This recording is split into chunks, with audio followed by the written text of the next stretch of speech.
This is NPR News. I'm Brian Bakst. We're coming to you from the UBS Forum in St. Paul. In just a few weeks, November 4th is Election Day, St. Paul will choose a mayor in a ranked choice election. Voters will see 5 names on their ballots, but there are a few who have the most visibility in the race. Along with our partners at the St. Paul Pioneer Press, we're here with the leading candidates for St. Paul mayor. They are 2-term incumbent Mayor Melvin Carter, State Representative Kaohly, and Chen, a scientist and business owner.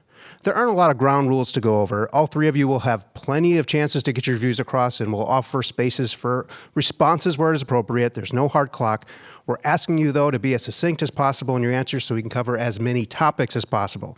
Here's the one critical rule. You can't all talk at once because people listening won't be able to understand what you're trying to say. With me today to ask the questions is Frederick Melo, a City Hall reporter for the St. Paul Pioneer Press, who has been on the City Hall beat for 15 years. Glad you're here, Fred. Take it away. Thanks, Brian.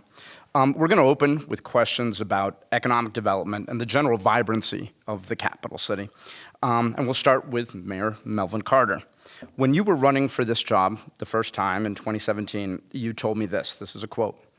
"What we need is a whole lot more jobs, a whole lot more housing, and economic development to give us the tax base to sustain our growing population." It's been 8 years.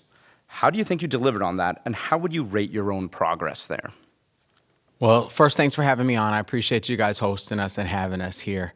I tell my wife every day that I have the best job on the planet, and she looks at me and says, well, you sure picked the wrong 8 years to do it, because I will say that every single plan, every single hope, every single ambition, every single initiative that we dreamed up back in 2017, 2018, have been interrupted by a global pandemic, by the murder of George Floyd, by a historic national homeless crisis, a historic national drug crisis, runaway inflation, the sudden death of our largest property owner downtown, a cyber attack, and 2 Trump presidencies, just to name a few of those things. In the midst of those things, I do think that we've made significant progress in our city, and here we are today celebrating the fact that we've seen double-digit decreases in violent crime in every category of violent crime, that we have over $1 billion in economic development underway. That's downtown, that's in the Heights in the Highland Bridge area, in the Heights and on the east side in Highland Bridge area, that's downtown in our Midway area around soccer, so that we have pushed significantly. We haven't been immune from the global storms and the global winds that have hit every single city in the country, but I'm really proud of the way St. Paul has stood up. Representative Herr, you've identified some of the same issues as priorities, but you say economic development has stalled. Is there a specific policy or set of policies of the Carter administration that you believe caused that? Yeah, thank you for the question, and thank you for having me on today. I think that we do have to look at the fact that the reality in front of us is that it has stalled. And when we look at some of the key factors that led to that is, one, we talk a lot about, the Madison Equities death of the owner of that. But, specifically, I read in an article very recently that the mayor stated that he saw red flags 15 years ago when he was actually a city council member. When you see red flags, you cannot let issues go unaddressed.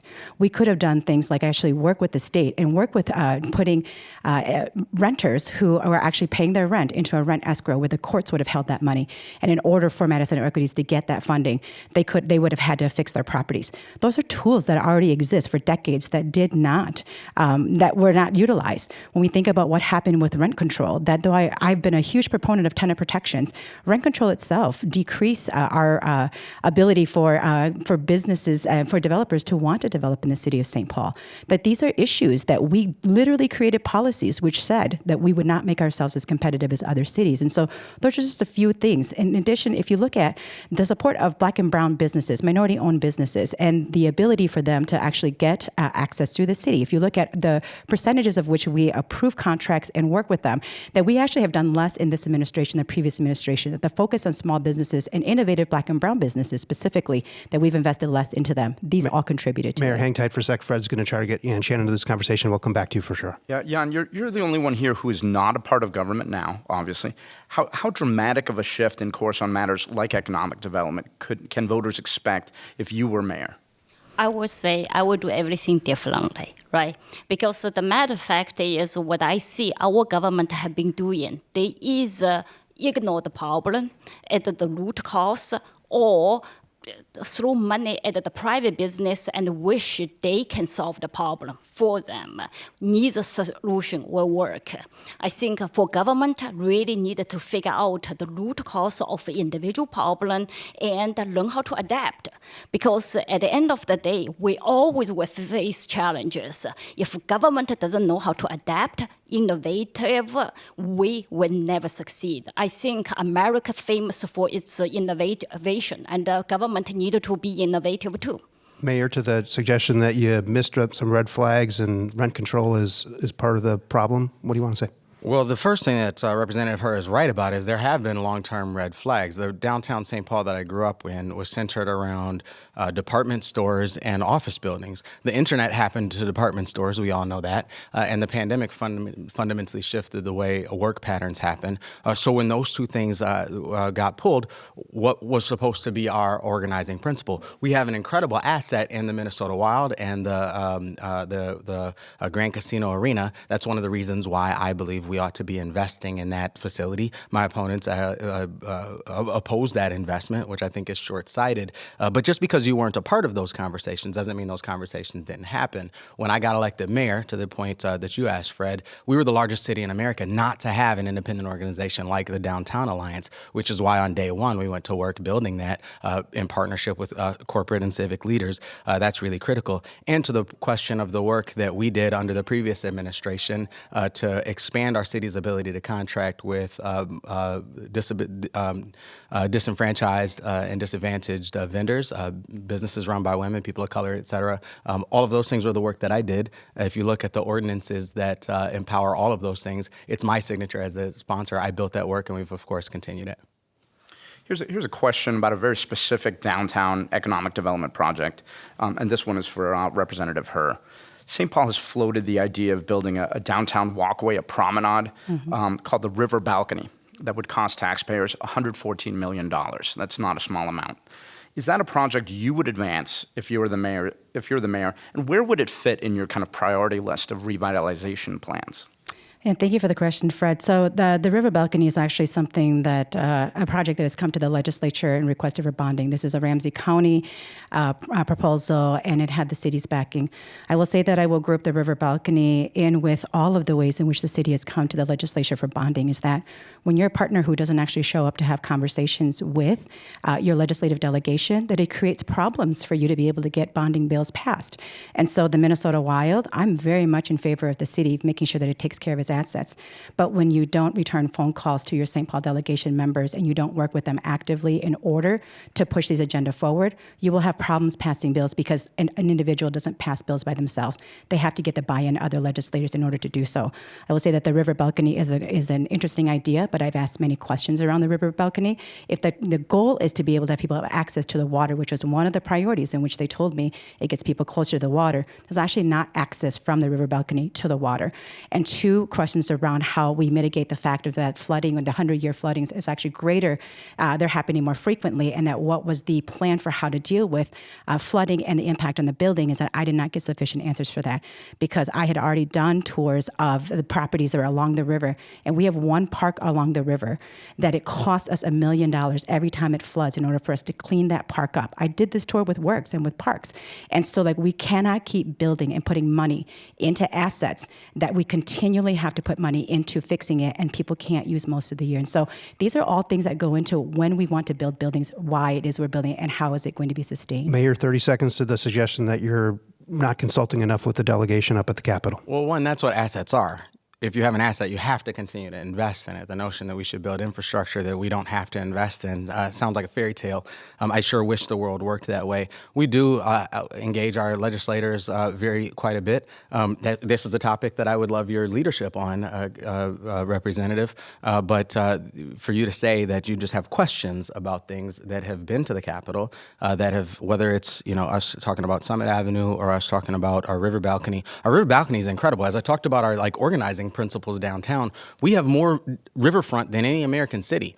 but we don't really use it for things like that. And to say we shouldn't do a river balcony because you can't dip your toe into the water from the river balcony is ridiculous, and it's a type of second guessing that we don't have the opportunity for in the mayor's office. Yeah, and Chen, on your watch, would you go forward with some of these projects, the balcony, the Mississippi River Learning Center, Crosby Farm, the North End Regional Athletic Complex, some of those things that have hefty price tags? Not as the high priority, right? Everything, I think we want development. We love our river, but everything need to come with the right order. If we do something in advance without consideration all the organic growth of our downtown, it will be another shining project. It has no sustainability, right? For downtown, we need to figure out the crime issue. People need to feel safe, and the residents need to have the place to shop first before we even think about the developer. But we can prepare shovel-ready project. Whenever there is money coming in along the way, we should take it. But that's only for planning purpose, not as priority. Not using our city money, bonding money immediately for this kind of project. Mayor Carter, what's the case you would make for some of these projects? Crosby Farm Regional Park, North End Regional Athletic Complex, the new Como Park Pavilion. Is it time to scale them back given the city's finances? We have one of the largest, one of the best top-ranked park systems in the country every single year. And that's a selling point for our city. And so this prevent defense that we hear to try to keep St. Paul just the same St. Paul that we were in the 80s or the same St. Paul that we were in the 90s or the same St. Paul that we were in the 2000s just isn't good enough. We have to do the Wayne Gretzkyism, skate to where the puck is going. Cities that have parks, cities that have amenities, cities that have good quality infrastructure, and cities that invest to keep that infrastructure kind of on the front end are going to be the cities that compete and succeed in the future. We ought to be there. That ought to be what we aspire to, not a city that, cuts our parks and recreation and libraries as Representative Hurst proposed, or a city that penny pinches when it comes to building high quality infrastructure on the river. Quick response and we'll move on. A city need to have its soul. The soul is always coming from the people, not coming from buildings. Right now, when I talk to the residents in Ward 1, people say, where's our programs? 1980, 1990, we have much more programs than what we currently have. Right now, what I see, it is easy to throw money at the problems without thinking about how to invest in people, because people are our base. Representative Hurst, you heard the mayor bring it up, the Grand Casino Arena, and it's one of the things that really draws visitors from around the state to the city. What level of financial participation should the city of St. Paul have in that pending proposal to remodel it, the place formerly called the Xcel Energy Center? Well, I actually would like to address the issue from the mayor's perspective, invest in our infrastructure. I want to be very clear. Investing in your infrastructure doesn't mean continuing to build new things. We have hundreds of millions of dollars, over $200 million of liabilities, deferred maintenance in our libraries and parks. We have over $100 million in fire. We have hundreds of millions of dollars. We've prepared nothing for and how to deal with these deferred liabilities. These are costs coming to our city. So if we are being responsible, that is not investing in our city. That is not taking care of our infrastructure. And I also want to be really clear that it is our job to ask questions. That to sit here and say that we can just bring up these great ideas and not have to ask the hard questions, that's our job to be responsible with taxpayers' dollars. And so for us to dismiss that asking questions is because someone can't dip their toes, there are legitimate questions to the future costs when we don't ask these questions. And I will say, specific to the arena project. Specific to the arena, that it is a city asset. What I will tell you is that what was lacking from the city when it came up to ask for the funding is it never told people, this is our asset that we need to maintain. And what does that partnership look like? Because we've had these assets for a long time. This mayor has been in office for 8 years. If you are then taking care of your infrastructure, why have you not planned for how you're going to do this? I will be very clear. At the state legislature, the bonding chair has been very clearly saying to people, when you come up to ask for money for bonding, you better have a plan for how you're going to take care of that asset so that you don't keep coming back to the state for funding. That is just responsible planning for your city, which has been lacking over these 8 years. Mayor Carter, can you get that project across the finish line in your next term? Well, I imagine Representative Hurst has a lot to say to Mayor Norm Coleman, who set that financing up several years ago. And Representative, nobody said you can't ask questions. You have to ask questions, but you can't hide behind I still have questions to avoid having to take a firm stance in a campaign. That's what you can't. That's what we don't have the opportunity to do. And I'll continue my statement is that I think Chen brings up a good point. We have to be a city that invests in our people. And this is something that has been a hallmark of our administration, as we have led the nation on things like college savings accounts, on things like a guaranteed income, on things like leveraging American Rescue Plan funding to pay off medical debt, and inheritance fund to help people build homes rebuild their wealth through home ownership. Investing in our people has been a critical hallmark of our administration. We want to get to another topic now, and Fred is going to lead us off with a question about property taxes. Yeah, we're going to shift gears here a bit. Back to Mayor Carter. How do you respond to those who point to the city's new sales tax, rising water and sewer charges next year, a rising property tax levy, and say affordability for city residents has just become too difficult? It's accurate. Affordability for everyone has become too difficult. We also know that our gas prices have gone up and our grocery prices have gone up and our electricity prices have gone up. And those same people expect us to put gas in every single police car and every single fire truck, except for the electric fire truck that we bought, because we bought the state's first fully electric fire truck. So yes, expenses have gone up for everybody. And this is actually one of the core reasons why we have to do a couple of things. We have to invest deeply in our downtown, because one of the major impacts is the fact that again, we lost our largest property owner downtown, passed away suddenly about a year and a half ago. That whole portfolio collapsed. And when we collect less dollars downtown, what does that do to our residential property taxes? It pushes them up. It's another actually reason why we have to do a sales tax, why we have to do a franchise fee, why we have to diversify our revenue. Any private business will be trying to figure out how to diversify their revenue. And when we do that, we talk a lot about the percentage of properties in our city that are owned by non-tax paying properties, whether that's our hospitals or our universities and things like that. Those places who don't pay property taxes do chip in for our franchise fee. Those commuters who come into our city to work and may not pay property taxes but are driving on our roads and are using our parks and are at Como Zoo, they don't pay property taxes, but they do chip into the sales tax. So that's all been a part of a very smart strategy to diversify our funding streams while we do the big development that's necessary to stabilize our tax base for the future. I see Chen over here shaking her head a little bit. You've talked about cutting unnecessary programs to reduce property taxes. It sounds good to folks who want to control spending, but it's hard to do. If you're mayor, it's year one, month one, what do you cut? Can you name 2 or 3 specific things that you would no longer do as mayor to save money? I would say, I never said I'm going to cut a program. I always say, we're going to examine individual program and see whether the program has a good performance. If it does, then we have to ask, is it efficient? So the idea is really we need to getting the expense down, not through cutting, but really through a better performance, because we can do it. We have way too many programs could be ineffective. For example, during COVID, we're adding the more program. Have we asked our departments, what was the old program doing? Are they effective? We cannot just increase our budget through the COVID time and without looking at the accountability part. But is there a specific one that you're zeroing in on that you would say, okay, that's over, COVID's over, let's reduce that? Actually, I would say there is one department I want to look into it. That is Public Works Department.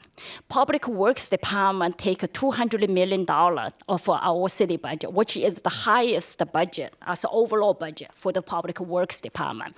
Yet, when I compare with a comparable city like Madison, Wisconsin, their performance is far better than our city. They have similar demographics, actually bigger in area, and in addition, their budget is a lot smaller. So we have to, that's kind of program I will look in the individual in details. We want to get Representative Hearn into this conversation here. About 2/3 of the mayor's proposed 2026 budget goes to 4 things: police, fire, public works, park and recreation.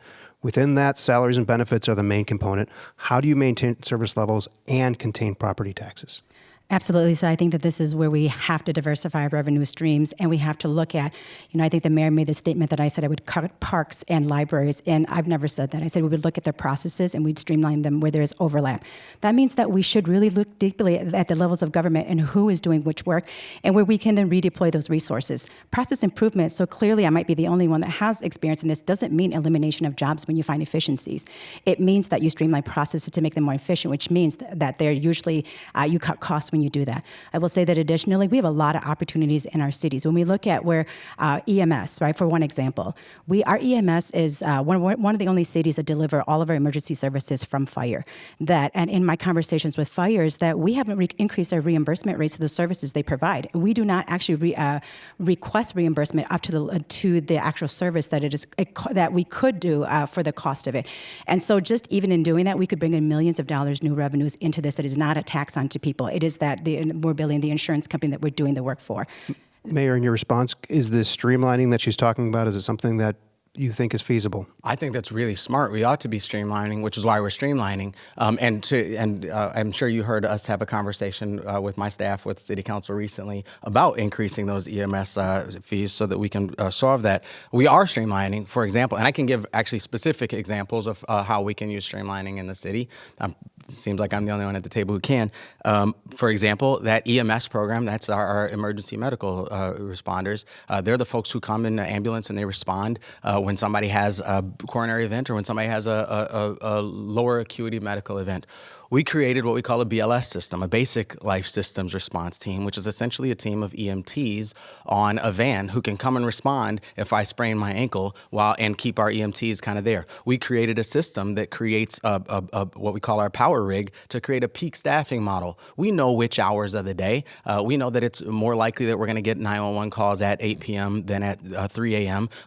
Historically, we've had a 24-hour shift on our fire department, but we've created peak staffing models to be able to build some of that more effectively. We've got a lot more examples, but you've got your finger up, so it says I'm out of time. But yes, we're doing that work actively. Quick yes or no question from each of you. We'll start over here with Representative Herr. Are you in support of the St. Paul school levy referendum that would seek roughly $37 million per year for a decade? Well, before I answer that, I do want to just say really quickly that if the mayor is talking about his BLS statement, he has 9 staff being cut from his proposed budget. So you can't talk about how you are working on delivering services when you're actually cutting them to people who need it, need those individuals. Very quick. But yes, I do support it. And I will say that I have an urban wealth fund idea that has worked in other major cities around generating revenues that is not a tax. And I'm the only person who has proposed a revenue source that is not a tax. Well, and this is where it's easy to just say we need lower taxes without practical ideas. I'm the only one at this table who has to have a spreadsheet that equals out at the bottom of the table. The reason we're reducing those services is because we have 3 teams that have on average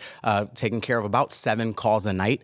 We are reducing the staffing, but we'll still provide the exact same services. And so that's actually another smart approach to being able to stabilize the way we're approaching this work. Yes. School levy, Chen? Why not? The reason why is very simple. Basically, we haven't looked at our school system. They working the way they can deliver performance.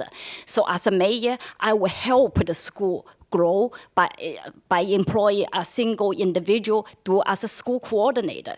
And this coordinator will recruit community members and look into what our school performance. Compared with other school systems, we deliver the result what we expect for our taxpayer.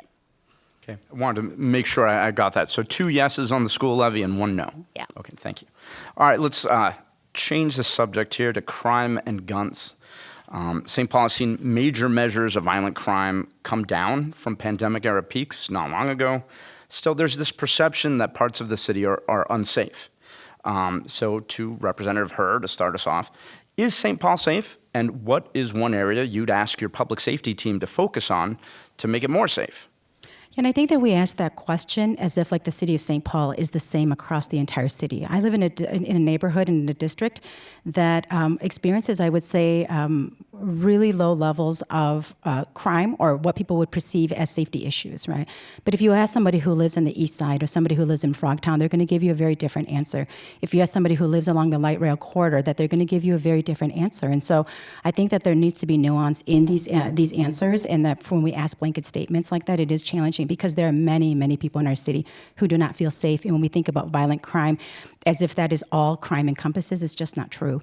And so what I would do is that for one particular issue around fentanyl and the addiction issue is that for people who are not familiar with that, when they see someone who's overdosed, they're feeling fear for themselves as well because they are not familiar with the situation. Or, as my own children who ride the light rail and they see somebody shooting up next to them in one of the cars, that it's not safe for young women to be taking that and being exposed to that.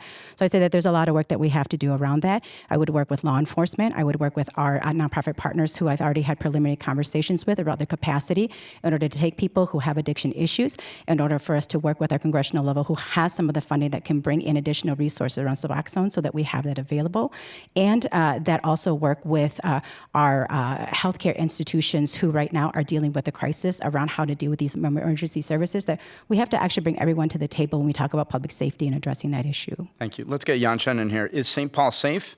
And if not, what's one area your public safety team would focus on? No, people have the perceived feel. There is a perceived unsafety, and it is real, right? Because I think petty crime is a big issue. And one of the things, in order to solve the crime issue, I think we have to learn one thing. That's our root cause, is we need to learn how to rehabilitating people. If we don't know how to learn how to rehabilitating people, we will never solve the crime issue. Because America is a free society. People will have the opportunity, sorry to say that, make a mistake again and again. So that's what we need to do. And the good news is this is not our city's money we need to use to solve that problem. That's a county issue, that's a state issue, but as mayor, I will work closely with them and work with our police department. Together, we can solve this problem. Mayor Carter, is there a new point of emphasis you'd put on combating real or perceived matters of safety if you had a new term? Well, the other folks at this table have just told you that St. Paul is a safe city. And by virtue of saying that our top priority on public safety is petty crime, I think that was the word that you used, that is to say that this is a safe city. We're not done yet. And to your point, Representative Herr, I think we should have a mayor who's lived on the east side, who's lived in Frogtown, who's lived along the light rail corridor, which is me, which is why we focus so heavily on that. We're really proud that gunshots, like gunshot wounds, are down 70% in our city right now as a result of the focus that we've put on gun violence in our community. We're a city of 300,000 people. We have 9 homicides this year and 9 suspects in custody for them. That's unheard of. And other cities across the country and other cities across the state are studying how we've done that. Now, that does show our work is not done and we have more to do. There are people in this community who aren't interested in taking my wallet, but who are living in crisis. And because they're in crisis, it feels uncomfortable for folks. And I think that's a part of that perception issue that we're talking about. In the same, as I said 2 years ago, we're going to make St. Paul the best place on the planet to find second chance and an opportunity and the worst place to fire a gun. And in the same as we're keeping that promise, we have just proposed $1 million intervention in the same way to focus on fentanyl and quality of life issues that surround that fentanyl crisis. We need a lot more tools. The country needs a lot more tools where this is concerned. We're already working with a particular focus around downtown and around University Avenue to turn the corner. And in that same way, we're saying we're going to make St. Paul the best place that we can to find, to get clean, to get sober, and to find a second chance. And the worst place that you can come to deal fentanyl. I think we can keep that promise the same as we've kept our promises on gun violence. Representative Herr, you brought up your personal experience in these matters. What do you want to say? Yeah, I will say that no one up here said that the city of St. Paul is safe, and Blanket said that. We gave very clear examples about why they're not safe. I will say, though, that I think that it is important for us, and we do this at the legislature, is to not assume people's intentions or to not make statements that are not based in facts, right? And that the fact is that I actually lived on the east side. My first house was bought on the east side. I brought my daughter, whose birthday was yesterday, when she was born, to the east side.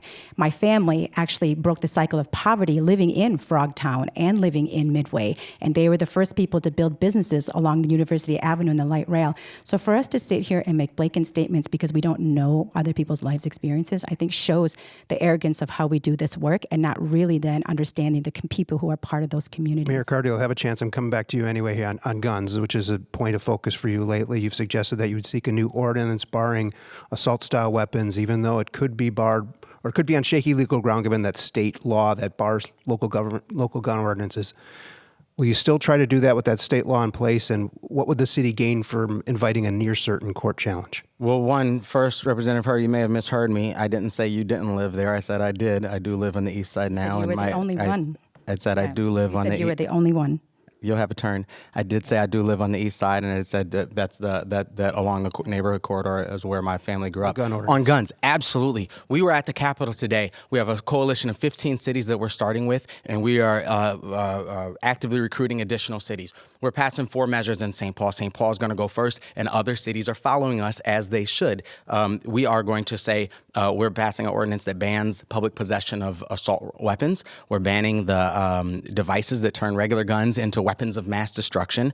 We are banning guns in libraries and recreation centers, and we're saying every firearm has to have a serial number. Those are things that have 2 things in common. One, every single person you go to school with, every single person you go to church with, every single person you work with thinks that's the bare minimum, and most of them probably think that we already do most of that stuff already. And 2, the state legislature says it's too much. So we're actually preempted from actually enforcing those laws. We've been working very closely with our city attorney and with the Gun Violence Reduction Center at the University of Minnesota to make sure that those laws are written precisely in ways that we can defend in court. And you know what? We have to do something different. The one thing we cannot do is more of the same. This is one of the areas where, I would love to see our legislature, more of our legislative leaders back the governor's call for a special session. We've got to be willing to do something different. If no one else will take a risk, St. Paul will lead. Yeah, and Chen, what do you make of that approach? As a politician, one thing I want to do is never promise somebody I can deliver something and yet cannot fulfill my promises.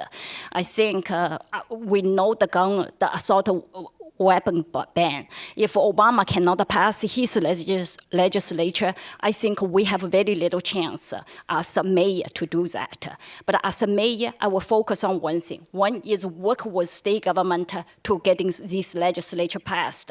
But more importantly, I will using city resource, work with police department, prevent gun violence. You're at the Capitol right now. Representative Herr, what do you make of his approach, and do you think it has a chance? Yeah, well, I'm really disappointed at the characterization that legislators are not on board with the governor. We very much are, and we have always been. It's the fact is that you can't just call a special session and expect that we're just going to talk about guns. Only the legislature can adjourn a special session. A governor can call it, but only the legislature can adjourn it, which means if we don't have agreement with the GOP when we go in, we can be stuck at the legislature now debating, repealing, being a trans refuge state, repealing the laws that we passed to protect reproductive rights, repealing the laws that we've passed around paid family leave and earn sick and save time. Like, it puts us at a lot of risk. And so this is not just a matter of people have will to do this. It is that you have to be strategic in what you're doing. And I will say that the state does preempt cities from being able to pass their own legislation around guns, which is why we have been working really hard, which is why I am the chief author of the Lost and Stolen Firearm, which is why that if we go back in the legislature, I will carry one of those bills around regulating ammunition. That those are all things that I have been working on as well. But let's be really clear here. That one of the budgets that has grown is the city attorney's office. Yes, absolutely. When we're defending ourselves from Donald Trump and the awful things that he is doing, we absolutely have to have our own legal team working on that. But to proactively try to pass ordinances that you know will be legally challenged, which means that you are using tax dollars to fight something just so that you can make a stand to say that you've done something, that's super performative. That does not actually move the needle, knowing that you cannot do that because state law preempts you from doing it. Use people's tax dollars. Fight the fight that has to be fought, but don't create new fights that will generate a ton of costs for city residents. Work with your state legislators and understand the legislative process. That's the way to go. Quick response, Mayor. Do you want to respond to performative? We had children.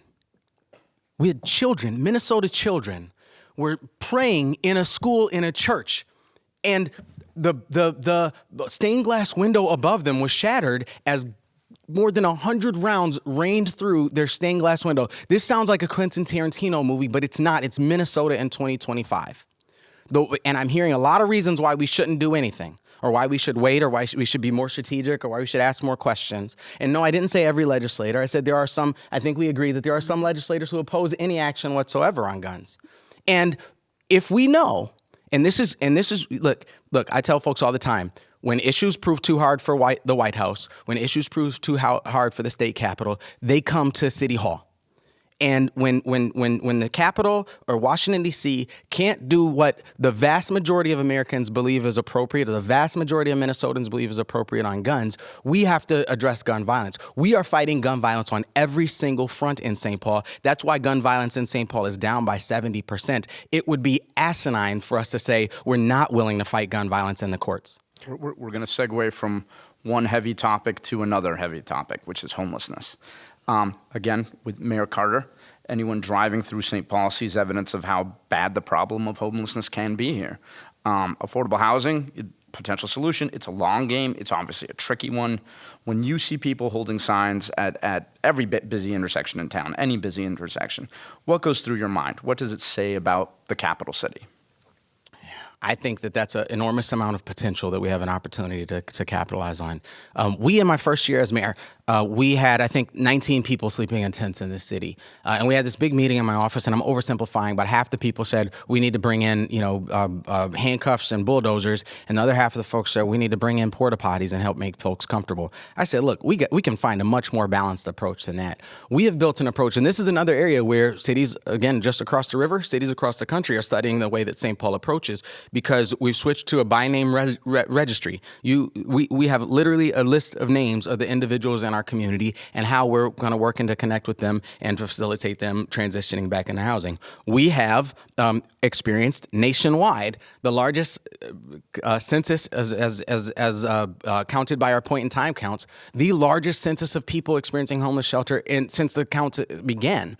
And so this is a crisis. This is one of those crises that hasn't spared St. Paul, that we're not at all immune from. But the way that we've approached, I'm really proud of. We have closed tent encampments. You can't find on YouTube, you can find lots of videos of different police in different cities clashing with homeless people as they close tent encampments. You can't find one in St. Paul because we've learned how to work directly with folks. That involves spending a lot of time actually inside tents, talking to people and connecting with folks, again, by name. And every single tent encampment we've closed is because every single individual in there has determined they have a better option. We put things into storage. We treat people very incredibly humanely. And it's a long-term challenge. But that's one of those things when folks say this is a long-term challenge, that oftentimes people use that as an excuse to not take it on. We use that as a reason to take it on, which is why we've been able to push so hard. It's not something that we're anywhere close to done on. And it's something, I'll tell you, that challenges us, because if a core city like St. Paul, if we do every single thing that we can to support people who experience unsheltered homelessness, I will tell you that if you spend time in an encampment or if you spend time in a shelter in St. Paul, about half the people, maybe less than half of the people you meet, will actually have grown up in St. Paul, will actually have lived in St. Paul. And you ask folks, and people became housing insecure in some suburb, in some exurb, or some other part of the state. So they moved to St. Paul for those services. We have to have a regional body of support in order to really bend the curve. We're going to try to get the perspective here of the others here. Representative Herr, what would you do differently around homelessness than the current administration? Yeah, and I would say that we have to start at the basics of actually collaborating and working with other people. That this is not a problem that we solve in isolation. I mean, when I started working on this issue, and this is something that this legislature took up and also put funding towards the unsheltered population, and a lot of that funding, tens of millions of dollars actually in the previous biennium towards this, right? And that I think that what we have to do is realize that within the city of St. Paul, 60% of our homeless population isn't from St. Paul, it's from other areas of Ramsey County. And when I talk to other mayors across the Ramsey County, one of the key things they've said is that we have not, as a city, convened these individuals together. And we can talk about trying to solve this problem, but when we are not working with our suburbs and in the surrounding areas in Ramsey County about the types of homeless shelters they're building, or the deeply affordable or inaffordable housing that they're building, how they're able to address this situation, is that we're not working on it as a cohesive regional thing. And so that there just needs to be more conversation. And I've heard that me asking questions is like shirking responsibility or not doing the work or hiding behind it. But the truth is that you have to ask a lot of questions. And you have to assess who has rich resources. And then you have to be able to work together to build on each other's work and not do things in isolation. Before we come back to you, we're going to get Yan Chen's ideas here. What is happening that's right or maybe not right here? I have studied the homeless issue nationwide, and I didn't see St. Paul show up in our model. In fact, I don't think our city has adjusted its homelessness, how to solve the issue by examine how other cities solve the problem. There's many cities has successfully solved the problem. What I mean by successful, that's integrating people back into the normal population. That's important. Otherwise, we just keep accumulating people more and more to the downward trajectory. And we have to look into how do we solve the problem and what's our result. Have we looked at the performance? Have we know some of the organization doing wonderful job, but some of the organization have our city engage in all of them, trying to figure out the individual performance? My answer is no. Mayor Carter's real brief here. And again, just because you're not a part of a conversation doesn't mean a conversation does not exist. We do have a county-wide Heading Home Ramsey coalition, and it's actually chaired by our deputy mayor. And to your point, we one of the incredible things that other cities are studying is our Work Now St. Paul program. If you see people in purple vests in our city, downtown, or in our parks or along University Avenue, helping to clean up, those are individuals who have experienced long-term homelessness, who are actively getting work experience through a program that we created, just through one of those programs that you don't like, that we created with American Rescue Plan funding. Okay. So basically, the program you create, have you asked how many people really able to go away from their substance abuse issue? Have you, do you look at these type of results? He's nodding yes, so I think that we'll leave it there and move on to the next. These topics are not getting lighter. And I'm going to start with you, Chen. We're talking about ICE. We're talking about the National Guard going into cities. Right now, the Trump administration has stepped up immigration actions, including in cities like St. Paul. What, if anything, Chen, should city-affiliated entities do to assist or prevent such operations? I'm an immigrant myself, and I understand how important immigration policy is for a citizen, for a person like me.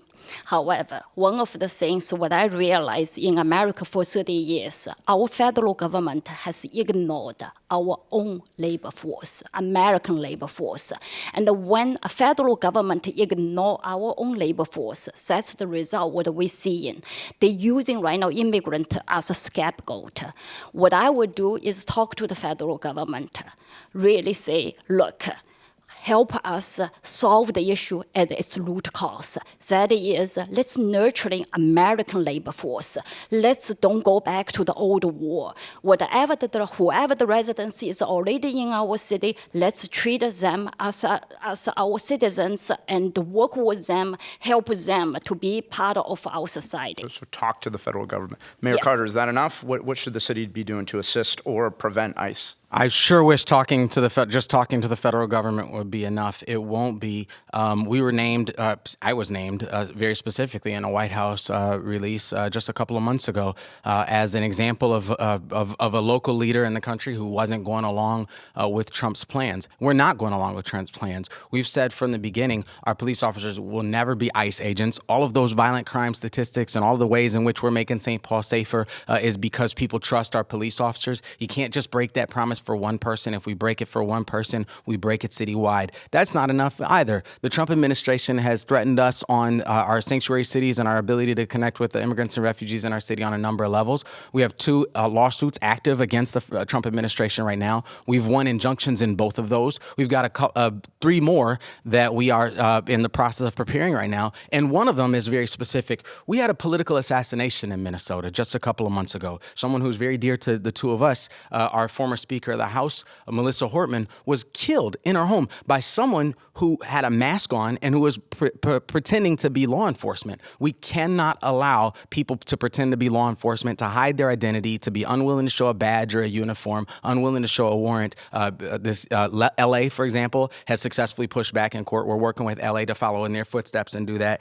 And to do more than just be defensive, we created what we call an Office of Immigrant and Refugee Services that connects with organizations in our city that largely serve immigrant and refugee populations, to make sure that people know not only will our police not be out here attacking you, our St. Paul police are really good. They're the best at holding people accountable for breaking the law. We will never criminalize someone's identity, but also you're welcome in our libraries, you're welcome in our parks, you're welcome in our community because you are our community. Representative Hur, is that enough? So I have a lot to say about this issue, but I'm going to try to just scale back. And I'm glad that the mayor now has actually incorporated some of my talking points from 2 months ago around what we do around face masks, agents, and not having name IDs. But I will say that I did meet with ICE back in April, before I even announced that I was ever running to be mayor. And in that work, it's not enough to have conversations with the federal government. They don't care. They're not going after hardened criminals and national security threat. They're going after individual people. With that Supreme Court decision that allows them to target us by the way that we look and our accents, that we are in further danger as being targets. I proposed this months ago already, in that the city has to pass ordinances that prevent ICE from covering their face, and that they need to have identifying badges. The second thing that I will note is that, and I've been working with a coalition of 100 organizations, about 100 organizations, on helping people and getting the information out to my community about being constitutional observers for people who want to be a part of this, who is not targeted. And then I also want to create a real-time alert system in order to identify, so when ICE is in the neighborhood, to send out an alert so that families do not open their doors and they do not go outside. And we also alert our constitutional observers to be out and to be vigilant. Mayor, you'll get a chance because there's a similar vein here, but on the National Guard, that's part of Fred's question, that in a lot of cities they're being called out to do crowd control or things related to public safety. As mayor, how would you respond to a federal mobilization in St. Paul under circumstances like that? Yeah, and I imagine we're probably a more agreement at this table than disagreement on some of these things. I hope that would never happen, but we have to be prepared for that, and we can't be surprised by it. The only thing that I would add to what you just said, Representative Her, is we can. And to your point about not doing things that are symbolic and not doing things, making promises that we can't keep, the ICE doesn't care about what ordinances we pass, what city ordinances we pass, which is why we have to fight that in court. I'm not opposed to passing ordinances, but we have to be able to fight that in court as well. That's why we've chosen the court as our primary venue to fight against some of those types of things. We have a really good relationship with our National Guard. We've worked with our National Guard through civil unrest. We've worked with our National Guard through the cyber attack that we experienced last month. And we have a really solid relationship with our National Guard, and we'd have to figure out how to approach that. We'd have to figure out how to connect with our folks. One of the good things is that the character of our National Guard I'd have to rely on to expect that our National Guard wouldn't be, as we see other places out there, kind of operating in the masks and targeting people in ways that are unfair. But our first step, again, and I've said this multiple times, our first step would be, as cities around the country have done, to challenge every step along the way and not give any inch in court to this notion that our National Guard troops, who are our neighbors, who are our co-workers, who are our community members, can be federalized against us, or even worse, that National Guard troops from some other state can be sent in. That is the opposite of what our founding fathers decided. That's the opposite of what we've decided as a country who we want to be and what the job of our military is and can never be. I saw Yan, Chen, and Kaohly here nodding. In any difference in approach? Yeah, so basically, actually, on this question, we all agree, more or less. The only reason when I say talk to the federal government is really trying to bring the issue. They made a mistake. It's their mistake. They shouldn't using city resource to correct their mistake.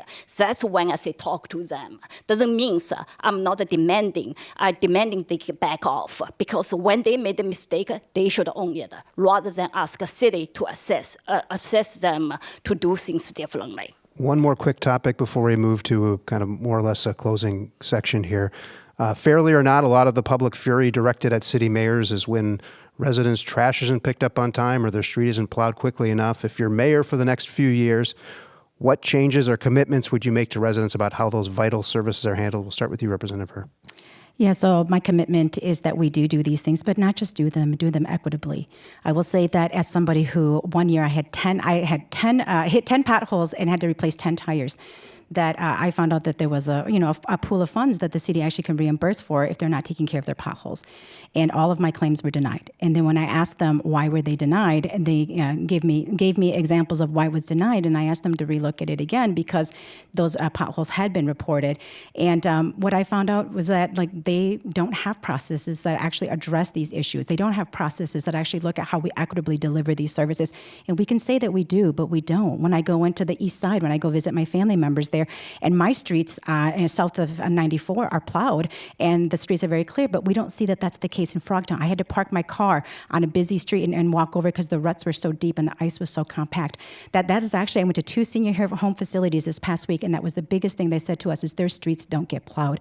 And so what I would do is relook at the plan that we have, and we talk about a plan of how we actually do our grid and how we plow, or how we fill potholes, or the services that we deliver, or the garbage that's getting picked up when people are telling me garbage trucks can't get through their alley and their garbage is being left. That to really reanalyze and look at these services, which is why doing process improvement is really important. Mayor Carter, I'm sure your phone lights up, your email inbox gets full in these instances. What do you want to say about your commitment to these issues in the next term? This is an area where I'm at a disadvantage of lived experience. I've never driven into 10 potholes in a row.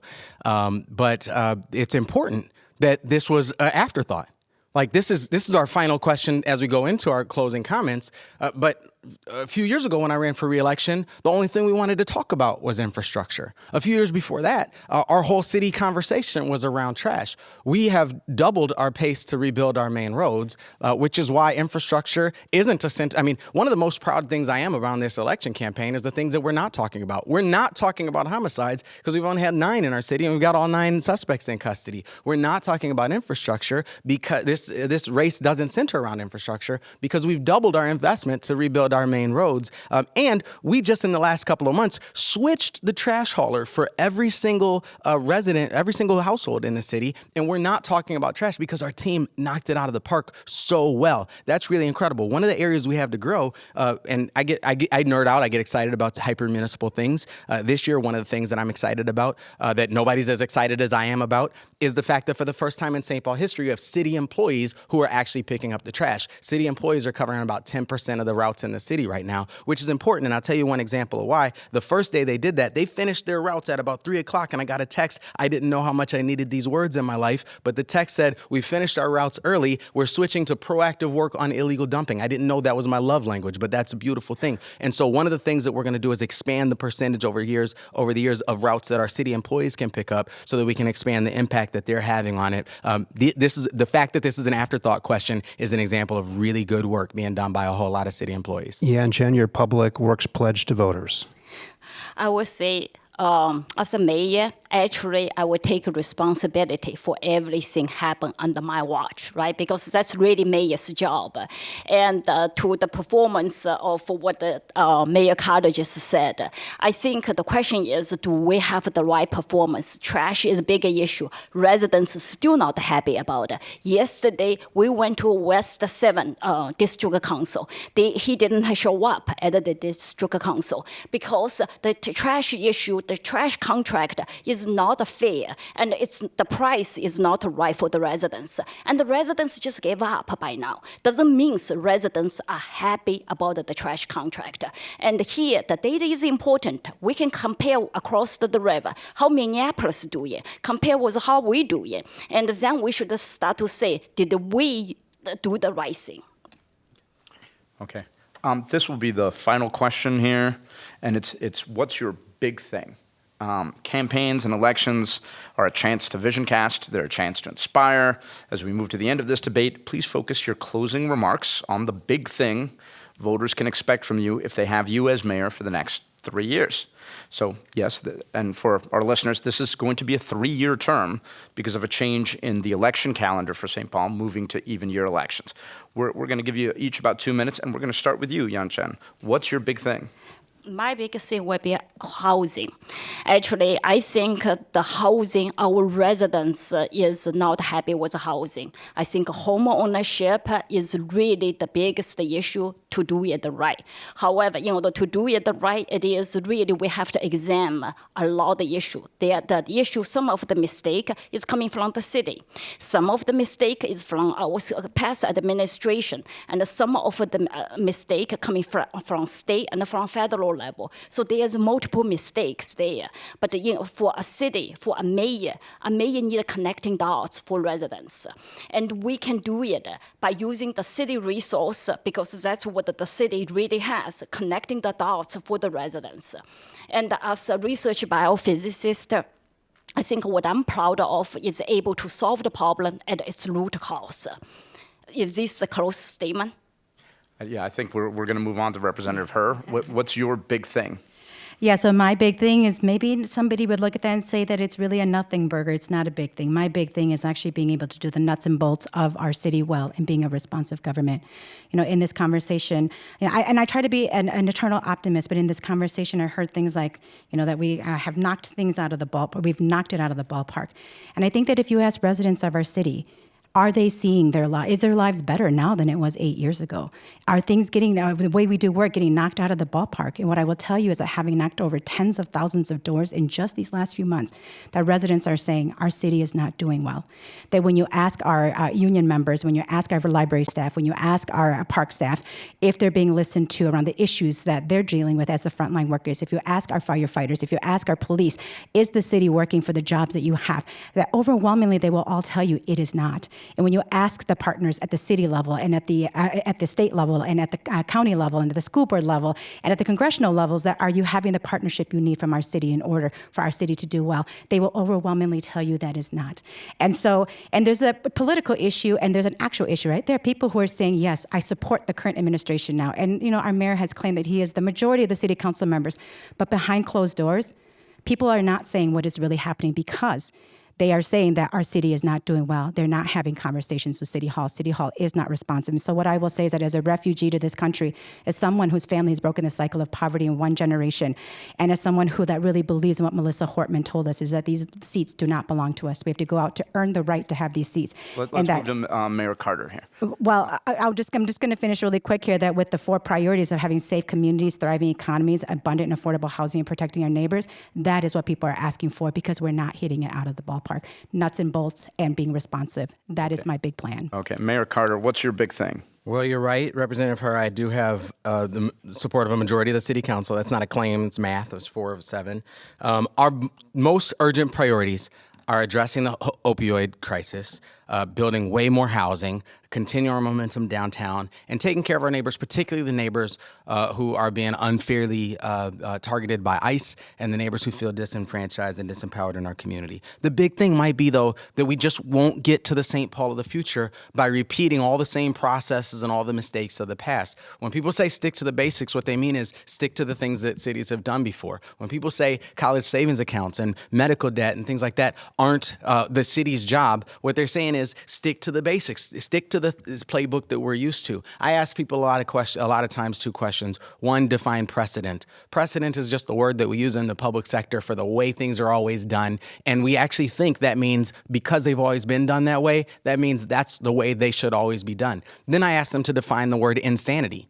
That's doing the same thing over and over again and expecting a different result. I know that we're doing things different. We have to do things different because we face a different time. You're observing that our world is in crisis in ways that no other mayor in our city's history, no other city council member in our city's history, no other era of our city's history has had to address. We are addressing those things. We're not done addressing those things. And let me tell you, we haven't been able to build a wall and keep the opioid crisis or keep the homelessness crisis or keep Donald Trump or keep the pandemic or keep all of the kind of global crises that we've engaged out of our city. But that's why we're building forward. That's why we're doing it together as a community. And that's why I'm running for re-election. I'm asking to be your first choice this year in this election. Please go to my website, melvincarter.org, and check us out and make sure that you get out and vote on or before November 4th. And that'll do it for the NPR News St. Paul Pioneer Press Mayoral Forum for the City of St. Paul. Thank you to Melvin Carter, Chen, and Kaohly Herr for joining us, and for Fred Melo of the Pioneer Press for moderating, along with me, Brian Bakst. This debate was produced by Matt Alvarez and Jeff Jones, with a lot of folks from the NPR News events and technical teams and from the Pioneer Press lending their expertise. We'll have a similar forum in a couple of weeks for the Minneapolis mayoral campaign. And one more heads up, Politics Friday heads to Rochester on Tuesday next week for a special show. Find details at nprevents.org. Thanks for tuning in.